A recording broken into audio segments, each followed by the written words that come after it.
Dobrý deň, želám všetkým divákom, ktorí sa dnes rozhodli sledovať našu televíziu Tvorba.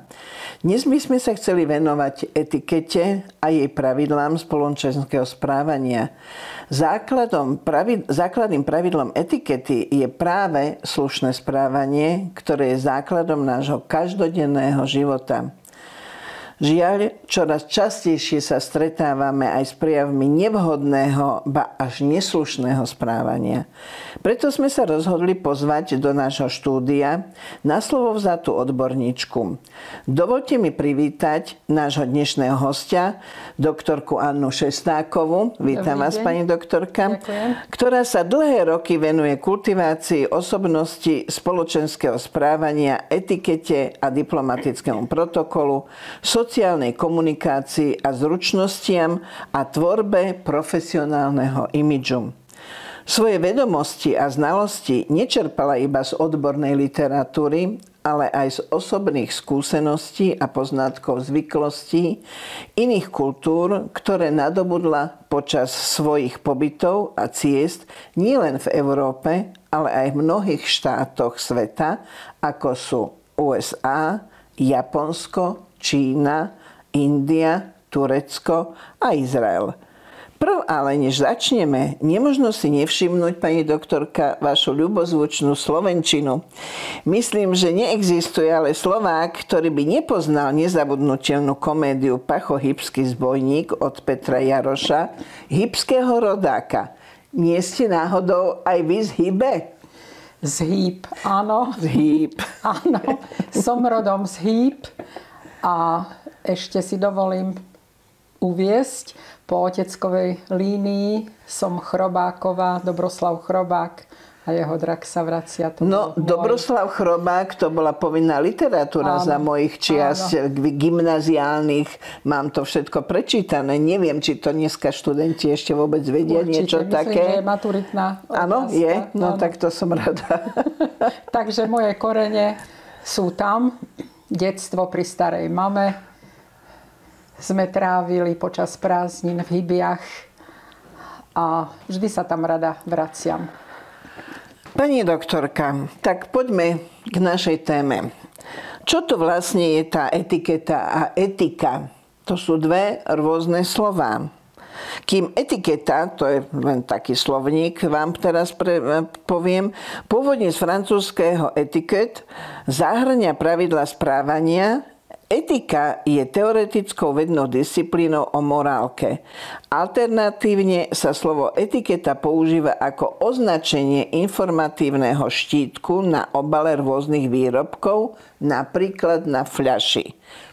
Takže nech sa páči.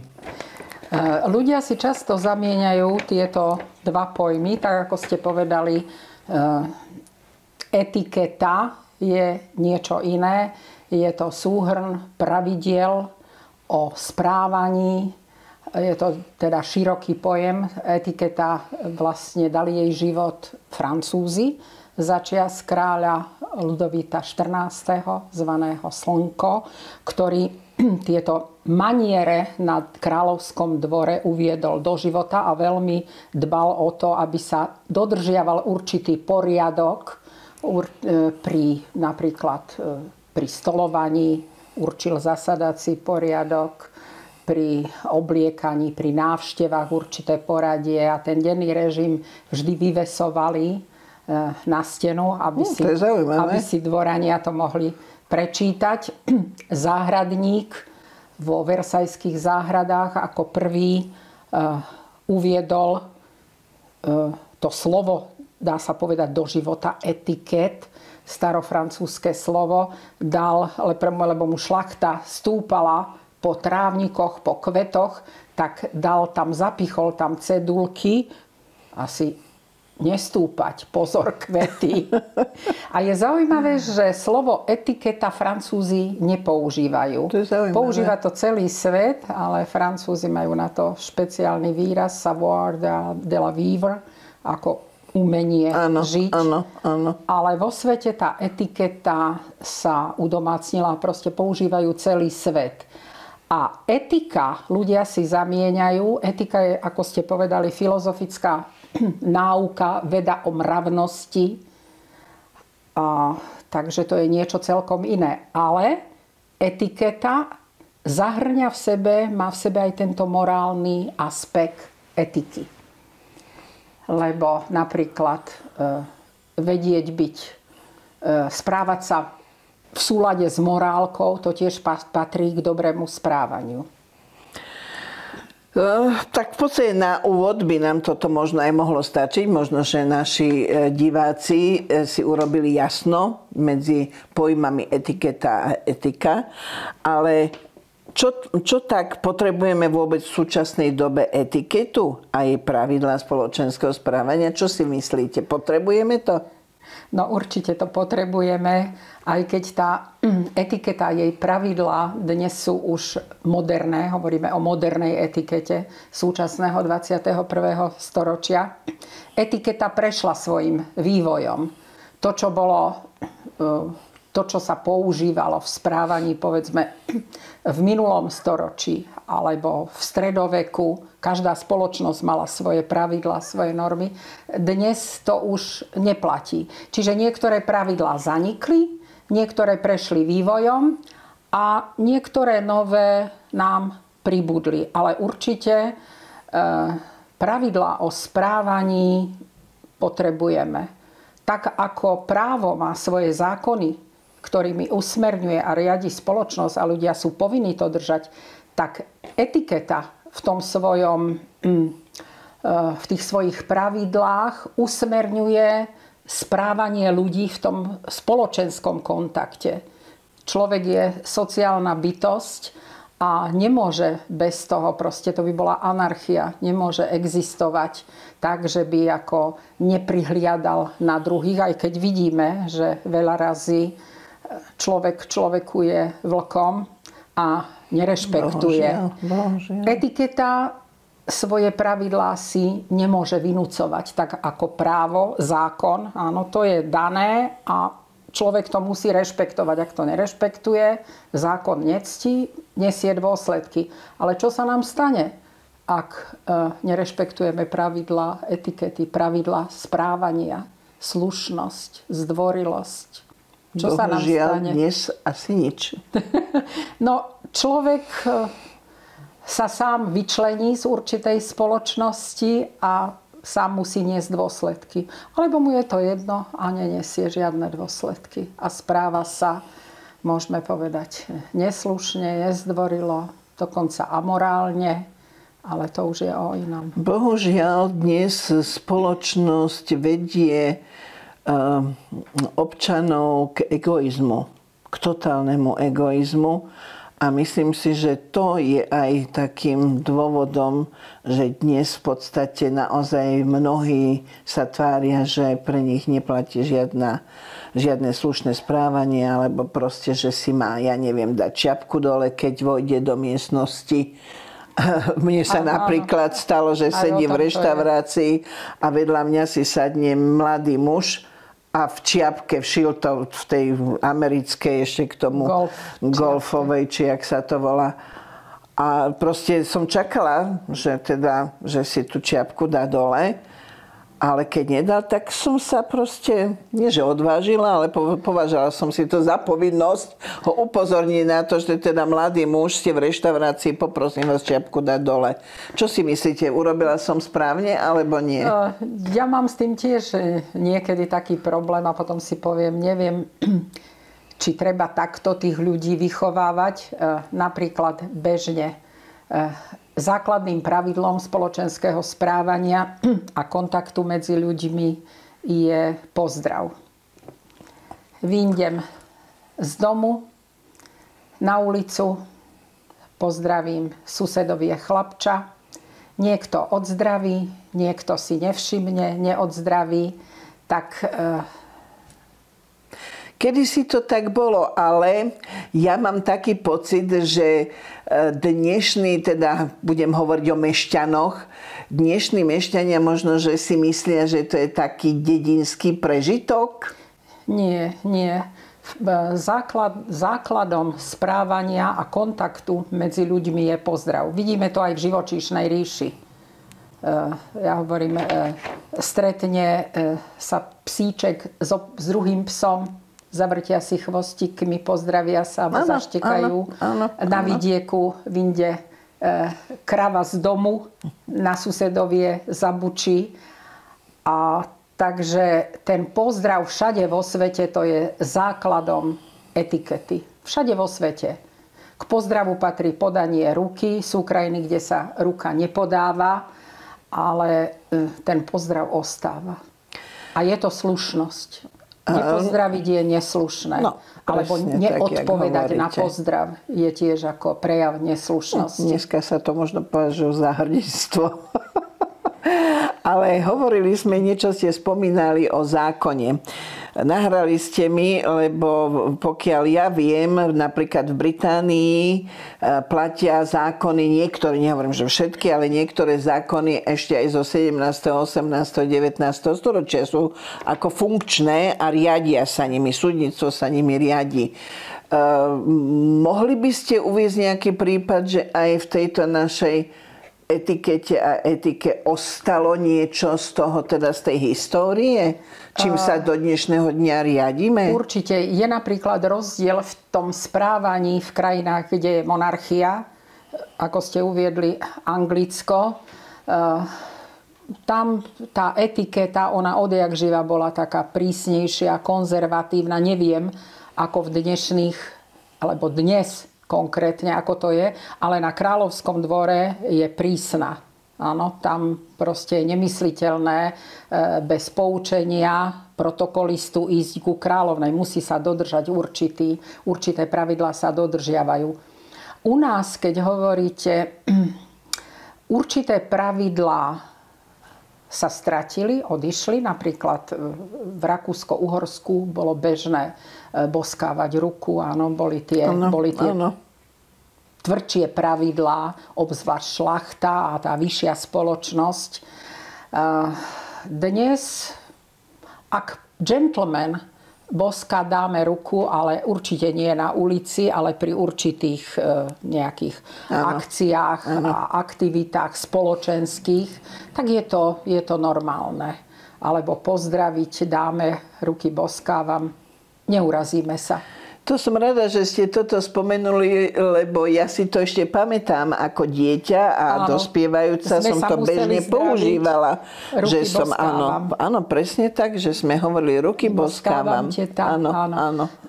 Potom prišlo obdobie, kedy sa to považovalo už za buržoázny prežitok a boli odstránené tieto, by som povedala, fajnovosti z etikety.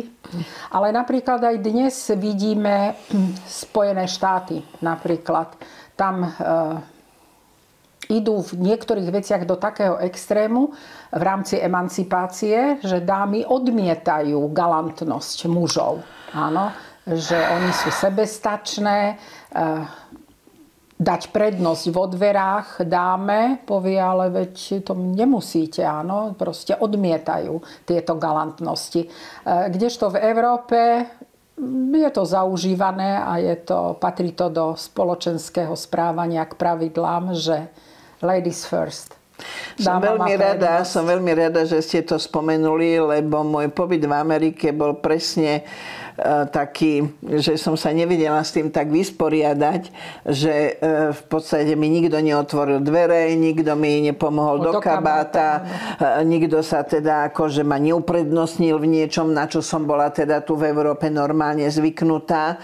A myslím si, že v Amerike zašli s tou emancipáciou žien trošku priďaleko, že už to je také môj osobný názor, netvrdím, že je to nejaký vedecký, je to môj osobný názor, že je to na úkor žien a na škodu žien, že ženy si v podstate vykopali, nechcem povedať také, akože vydobili akože tieto akési nejaké privilégia, ktoré nie som si istá, že sú privilégiami. Áno, demonstrujú svoju samostatnosť, svoju emancipáciu, ale musím podotknúť, lebo tiež som žila vďaka manželovej profesii v Spojených štátoch, vo Washingtone DC, že tá vyššia spoločnosť tá teda si potrpí na maniere a dodržujú určitý protokol a pravidlá. Aj keď napríklad, čo sa týka stolovania, Američania nevedia dobre stolovať, respektíve správne stolovať. Som rada, že to hovoríte. Pre nás je to trošku také úsmevné, že pokrájajú si mäso, ale nôž položia na bok a z titulu pohodlnosti konzumujú jedlo len vidličkou. No, k tomu teda zasa osobná skúsenosť. Keď som teda akože čas strávila aj v Sovietskom zväze v bývalom, a tam to tiež bolo. Ja som si nosila nožík so sebou v taške. Lebo keď som bola niekde proste v nejakom bufete sa najesť, tak nožiky tam neboli. Jedlo sa len vidličkou. Len vidličkou. A to len chcem porovnať, že všetci sa v tom čase, nechcem byť taká, že vyslovene nejaká protivná, ale tak sa ako vysmievali, že Rusi nevedia akože stolovať, že používajú len vidličku. A na to prídem do Ameriky a vidím, že presne to isté je aj tam. Takže možno, že je to taký, akože črta veľkých národov? Nie, by som povedala, to sú zaužívané pravidlá etikety, lebo etiketa sa zaoberá nielen správaním, ale aj stolovaním, obliekaním, komunikáciou. A to je samostatná kapitola, to stolovanie, iný kraj, iný mrav. Určite. Ázia jedia s paličkami, tam nemáte žiaden príbor. Áno. Proste tak sa to zaužívalo v tej Amerike. Asi to je aj vec pohodlia, že na čo si robiť násilie. Lebo keď sa zoberieme, ak sa dostaneme k tomu stolovaniu ešte ako podrobnejšie. Angličania majú napríklad veľmi prísne, to asi viete, stolovanie, držať ruky, nedávať lakte na stôl. Takže no, myslím si, že polievku jedia, my dávame lyžičku kolmo, oni z boku. Čiže to sú rozdiely. Ich monarchia, myslím si, drží. Takže majú šťastie v tomto, že ako chcú, ako oni to nazývajú, veď aj naši politici nás tak nazývajú, že obyčajní ľudia.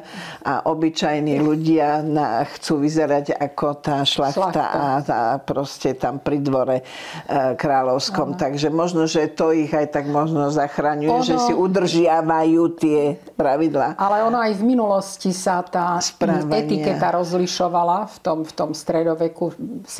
18. storočie.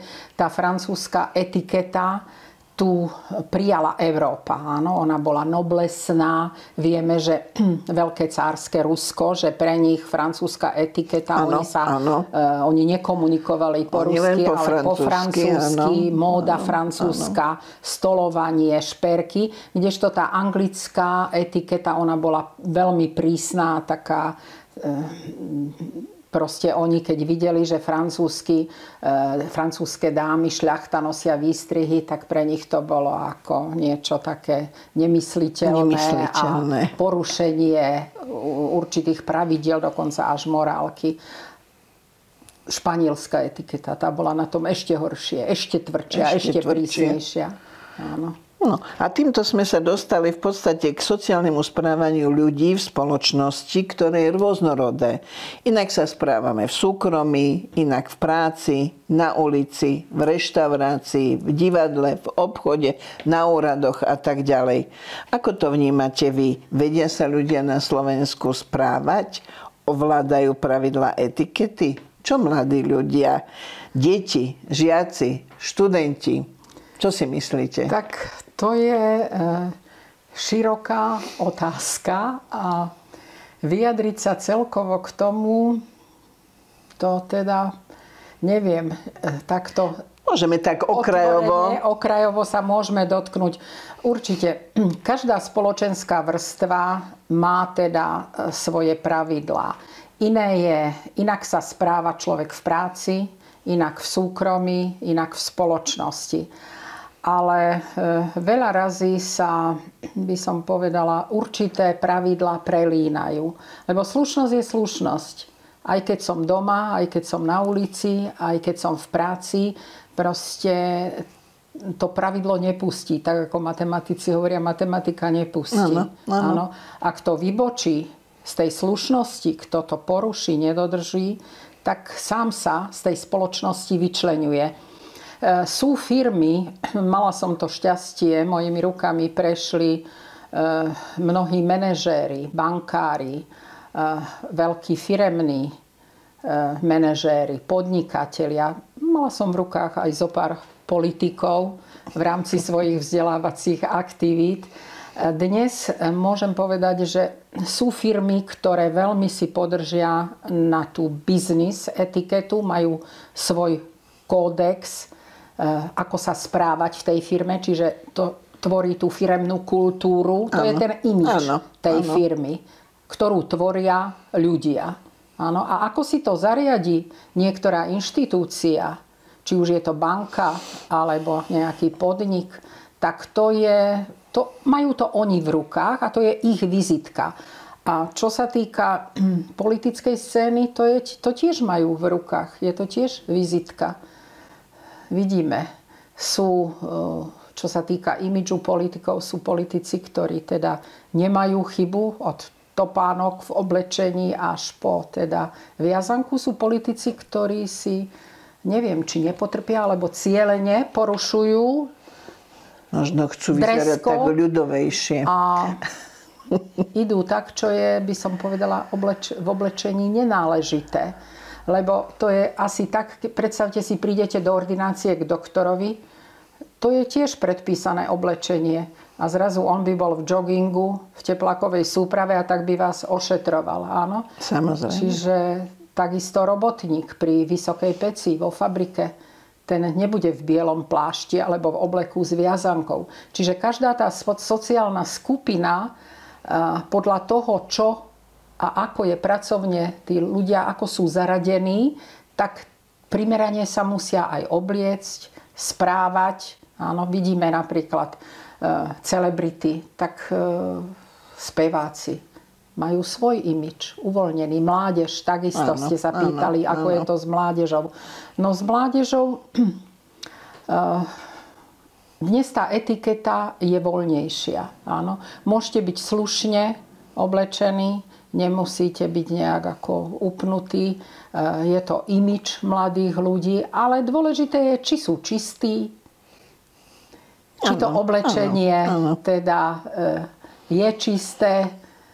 Čiže asi takto.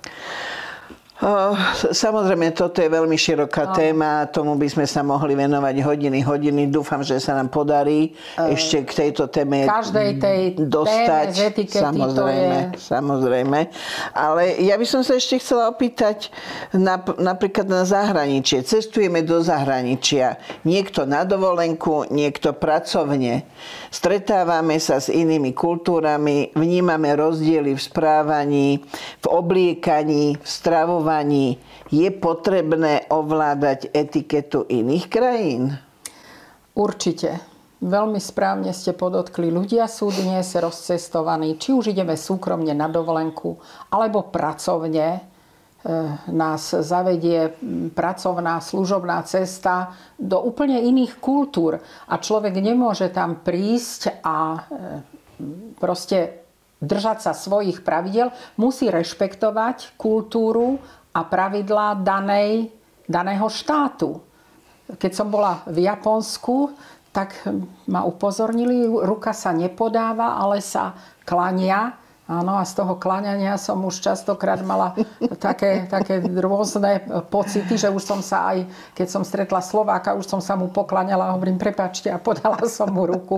Ale určite to treba dodržiavať. Áno. Netreba sa vysmievať v tých krajinách, že oni sa správajú inakšie. Treba to rešpektovať a ctiť si tú kultúru. Takisto, keď k nám prichádzajú cudzinci z iných kultúr, tak rešpektujú naše zvyklosti, naše obyčaje. No v tomto súhlasím s vami, že keď nechceš, aby druhí robili tebe niečo, nerob to ty druhým. Áno, to znamená, ja mám také pekné motto: ak si v Ríme, správaj sa ako Riman. Áno. presne tak, lebo to, že sa budeme tváriť, že ale tak ja som cudzinec, ja si môžem dovoliť, čo chcem, si myslím, že teda je to, už to je prejav nekultúrnosti, by som si myslela. Áno, už to je prejav nekultúrnosti a neúcty voči tým druhým. Áno. Na druhej strane veľmi to ocenia, keď vidia, že rešpektujete ich kultúru, že pochválite aj to jedlo. Áno, čo je pre nás veľa razy nezvyčajné. Áno, určite. Tak nepovieme, že ja toto nebudem, že ale nedaj Bože, fuj. Áno, sú takí ľudia, ktorí naozaj veľmi ako hlasne prejavujú svoju nejakú takú nespokojnosť. A zase na druhej strane nemôžeme my nanúcovať naše tradičné jedlá cudzincom a ponúkať im halušky. Nezabudnem na úsmevnú príhodu z Ameriky, že tiež som sa chcela predviesť a ponúknuť naše typické jedlo halušky, tak skoro som zadusila jednu americkú dámu, ktorej halušky neboli povôli, ale hneď som povedala, nie, to nemusíte jesť, to je len na ukážka nášho národného jedla. Áno, ale toto presne o tom som aj ja chcela povedať, že zaujímavé, že Slováci majú vyslovene tak akože v sebe, že každý musí akože mať rád brinzové halušky, lebo to je všade, príde cudzinec, áno, no čo mu dáme? No brinzové halušky, lebo my to máme radi. A pre cudzinca zaujímavé, čo je môj taký poznatok, že tie brinzové halušky nielenže nechutia, možno, že aj chutia, ale veľmi zvláštne pre nich vyzerajú proste. A hlavne tá slanina opečená a tá masť, ktorá tam pláva na vrchu, to je pre nich akože nepredstaviteľné. Jedna dáma z Anglicka, ktorú som tu po Slovensku sprevádzala, no a tiež som ju chcela uhostiť, ale myslím, že halušky som vynechala, ale nejaké iné jedlá, a ona keď sa lúčila, tak mi povedala, že toľko mastného jedla, ťažkého v živote nejedla. No tak si myslím, tak neviem, som jej neulahodila a poslala mi knihu, ako zdravo žiť a zdravo sa stravovať. To len na ospravedlnenie slovenskej kuchyne, keďže Slovensko je väčšinou hornatá krajina a ťažko sa pracovalo, ako to masné v podstate zachraňovalo ľudí. Áno. Dokonca ja viem, že v Tibete je národ, ktorý má ako z náboženského titulu zakázané mäso a masné niečo a masť a alkohol, ale v zime, keď sú tam kruté mrazy, normálne ako im to náboženstvo povoluje aj alkohol, aj masné jesť, lebo by neprežili. Áno. Čiže tá slovenská kuchyňa, áno, netreba sa proste tváriť, že nejeme, ale môžeme prijať aj niečo iné. Je to všetko podmienené ako históriou, geografiou daného štátu. No, takže pomaly sa blížime k nášmu záveru. Táto téma je samozrejme veľmi obsiahla. My by sme tu mohli naozaj sedieť a rozprávať aj príhody, aj zážitky, aj niečo odborné. Ale dúfam, že sa nám podarí venovať sa týmto otázkam ešte v našich ďalších reláciách. Na budúce by sme sa mohli napríklad porozprávať o biznis etikete, o diplomatickom protokole a vôbec dodržuje sa vôbec v našej spoločnosti? A čo naša politická scéna? Myslíte diplomatický protokol? Áno, tak diplomatický protokol. To už je o inom a je to tiež široká a zaujímavá téma, lebo súčasťou etikety je vlastne aj diplomatický protokol, ktorý teda vzýšiel z diplomácie, z profesie diplomácie. Ďakujem veľmi pekne, pani doktorka, hlavne za váš čas, za vaše znalosti, zážitky, s ktorými ste sa s nami podelili. A verím, že naozaj, že si ešte nájdete čas a že prídete k nám do štúdia a budeme sa naďalej rozprávať o týchto našich témach, etikete a etike. Ďakujem veľmi pekne. Ja ďakujem za pozvanie.